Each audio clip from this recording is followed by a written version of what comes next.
Alright, here we are in Magnuson Park again in good old rainy Seattle. It's definitely not the best conditions, but it could be worse. It could be raining harder and it could be windier.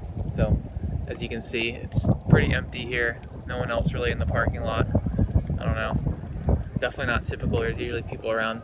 But anyway, I'm gonna go get this warm up in. 5-mile tempo today, nothing special. Alright, just finished my warm up. Feeling pretty good right now. It's actually a lot warmer than I thought it would be. So, taking off the tights. I think it's windy and it's raining, but it's not cold. The air is pretty warm coming off the water for some reason, so strip down here and just get into it, do some drills. This time I'm going to do something a little bit different. Since I can't film myself doing the workout, since I'm training alone at the moment, I thought it would be kind of cool to take you through kind of my thought process during this 5-mile tempo, kind of how I break it down, my reflections, what I actually think during the workout itself, and how it kind of all comes together and showing that kind of mental side of it for me. So I got the text from Coach Fox. He said, pretty standard 5-mile tempo, and he just gave me a time to hit. He said 24:40. And didn't really specify, how he wanted me to run it. So as I kind of was warming up, I was kind of visualizing the loop I was going to run it on. I was out here at Magnuson Park again. I know this loop very well. I've worked out here many times. Anyways, on the warm-up, I was kind of thinking through, visualizing the workout on this loop, where I was going to be hitting my sort of half-mile splits, and just kind of how to stay mentally engaged. It's a pretty long workout, just mentally, like staying on top of the pace, not allowing yourself to slip and kind of fall into that slower rhythm. So the workout was 5 miles tempo in 24:40.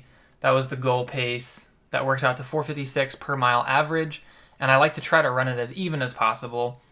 That being said, I know going into the first mile, I typically like to get out a little bit under the pace, a little bit fast, because I know that, 400 meters, 800 meters in, under pace, I can kind of try to relax back into the pace I'm aiming for, and that allows me to both, bank a little bit of extra time up front in case I kind of fall off in the middle or later in the workout. I just prefer in a workout like this to make sure that I'm a little bit faster than I need to be, because there's nothing worse than doing a long effort and getting started and right off the bat, your first split, you're slow. You have to pick it up, you don't feel great, and it's just mentally, it's just not a great way to start the workout. So I always try to make a point of getting out a little bit under the average pace I'm aiming for, so that I can then settle in, relax kind of into the pace, and just kind of put my head down and go to work. And just a quick walkthrough of the loop I'm doing. So this loop at Magnuson Park, it's a crushed gravel loop, not a lot of elevation gain, it's pretty flat, and none of the turns are particularly sharp. Start the loop kind of over here. It's right around 0.6 miles, or about 1,000 meters, a little short of 1,000 meters. Nothing special. I make this kind of first left-hand turn, and this sort of the back straight, I guess you could say, where I had the wind at my back. This part felt pretty good. Then I get to this next turn. This is about right around 400 meters into the loop. I make this turn, and this is kind of the windiest stretch of the loop, at least today it was. I was having wind coming from my left, and then as I made this final turn around 800 meters going down this hill was kind of the worst bit of the wind. I was just running straight into it. Hit the bottom of this hill. I got to surge up this tiny little hill. It's not significant, but every single lap it kind of adds up. So mentally it's always just kind of refocusing and reestablishing that pace, surging up this hill. One loop done. I went through the first 400 meters a little bit under 70 seconds. So that's, under 440 mile pace when I'm aiming for 456 pace. So a little bit quick. I relax off that pace a little bit. What you don't want to do is relax enough that you then hit your next split on pace. So if I'm trying to run 456 per mile, that's 228 for 800 and 74 seconds for the 400. So if I run a 69, I'm 5 seconds under pace, under that 74. If I try to correct and slow down, the next 400 meters enough so that I hit 228, that means I've just run a 79. So that's 5 seconds slower than the pace I'm aiming for. And even though I'm on pace at 800 meters, I've just run a quarter mile a lot slower than the pace that I want to be running. So then I have to readjust and pick it up again. And all of that is kind of a pain, and it doesn't feel very natural. And so I try to be as gradual as possible. So that's kind of what I think about when I hit a split a little bit under pace at the beginning of this kind of workout. So my first mile split, I come through in 4:56. That's right on the money. Exactly where I want to be. I've gotten a mile in. I'm feeling pretty comfortable. I've settled into the pace. Now it's all about, okay, how can I maintain this pace as relaxed as possible? So part of it is checking in with my body and my posture and making sure I'm relaxed without falling off the pace. And then part of it is also just trying to check out mentally a little bit.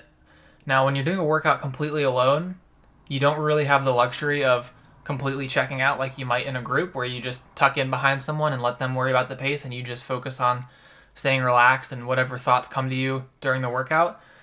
So I kind of try to find that middle ground where I know I'm on pace, I'm feeling okay at this point, and I'm really just trying to settle in and just try to stay relaxed. So I go through the first 800 meters of this mile right on pace, 2:28. That's perfect. But then I come into this sort of backstretch area where it's a little bit more exposed to the wind, and the wind starts picking up a bit, and it's just kind of gusting and blustery, and definitely can feel it affecting me a little bit. But again, I just kind of put my head down, work through it, try not to, overcompensate. And then I end up splitting this second mile in 4:58. So at this point, I'm overall 2 seconds slower than the average pace I'm aiming for. I still have 3 miles left, which is plenty of time to kind of get back onto the pace I want to be. So again, I don't panic. I just try to relax into it. The third mile starts. Now, I think this mentally is the hardest mile because, I'm still not quite halfway through the workout. And this is the point where it's kind of mentally, I'm getting a little bit tired of just staying so focused that I'm on pace. And also physically, this is where it's starting to catch up a little bit. Trying to stay relaxed is always a battle. So I go through 800 meters in 2:30, which is 2 seconds slower than the average pace I'm aiming for. But again, I'm feeling pretty good. I'm staying relaxed. I know that I have plenty left in the tank for the last 2 miles that I can pick it up again and kind of get back on pace. So I kind of just don't sweat it, stay relaxed, split the same 800 for the second half. That brings me through 3 miles. My third mile split is 5 flat. So that mile is 4 seconds slower than what I was aiming for. And then I add that with the 2 seconds from the previous mile, and then the first mile was even. So I'm total at this point, 3 miles in, I'm 6 seconds slow. Going into the last 2 miles, I know this, and this is kind of when I start kind of just gently pressing on the gas a little bit, put in a little bit of a surge starting this 4th mile, make sure I'm coming through the first 800 of this mile on pace, right at 2:28. Really try to focus on making sure my cadence is good. I've got relaxed shoulders, my chest is up, I'm not hunching, I'm not letting my form fall apart. I definitely am starting to feel a little bit fatigued, a little bit tired at this point. Come through 800 and 2:28, perfect, that's bang on the pace I want. I just keep it there for the next half mile. Boom, 4 miles done. That split was a 4:56 mile, exactly the pace that I'm aiming for on average. So my last mile, again, I'm kind of checking in. I say, okay, 4:56 is my average pace that I'm aiming for, but I'm 6 seconds slow, so that means I need to run a 4:50 mile. Maybe at this point, a common theme you might have noticed is that I spend a lot of time when I'm doing a workout like this, or even a fartlek or anything, when I'm training alone, a lot of my mental energy is focused on physically staying as relaxed as possible, and then also doing a lot of just math in my head, all the splits I'm trying to run, kind of calculating, okay, based on how I feel right now, how likely or how easy is it going to be for me to run this mile this fast, that type of stuff. So anyways, yeah, get into this 5th mile, and I say, okay, well, I need to run 4:50 for this mile to hit my pace. I'm feeling pretty good, but again, it's windy and I'm a little tired, so I'm right around 74 seconds again, which is the pace I want on average, but I know I have to be a little bit faster than that. So for the way that I'm thinking this last mile, I'm a little bit slow at 400 meters. And so that was the kind of crucial part where I know I can close it down the last 800, but I was a little bit disappointed that I didn't start, moving up in pace a little bit sooner. So that quarter mile split was a little slow. I go through 800 meters and about 226, which means, okay, I need to run the 224 for my last half mile to put me at 450, and then at 24:40 for 5 miles. So I kind of hit this little tiny uphill that we have each lap right before I finish. So I'm kind of right on pace. I kind of trudge up this hill, knocks a second off, and then boom, I hit 5 miles even, split my watch. 24:43 is my total time. So my slowest mile was that third mile at 5 flat. My fastest mile was the last mile at 4:51. So a 9-second spread in pace from the slowest to the fastest. That's pretty good. And then considering my average was 4:56, 4:57, my largest deviation from my average pace was, about 5 or 6 seconds. So not bad at all. Hope you guys liked this video. A little bit different for me, but it was fun kind of going through. And as I kind of get more footage of me running and training, hopefully I can do more of these kind of like mental breakdowns for you guys. I think it's kind of cool to just share, my thoughts in a workout. Some days I think about the pace. Some days I think about completely random stuff. Yeah, working out alone. It can be lonely, but it's also a fun challenge, and I think I've kind of figured it out for myself. So, that's kind of what goes on inside my head during a tempo run. All right, well, thank you, and check in next time.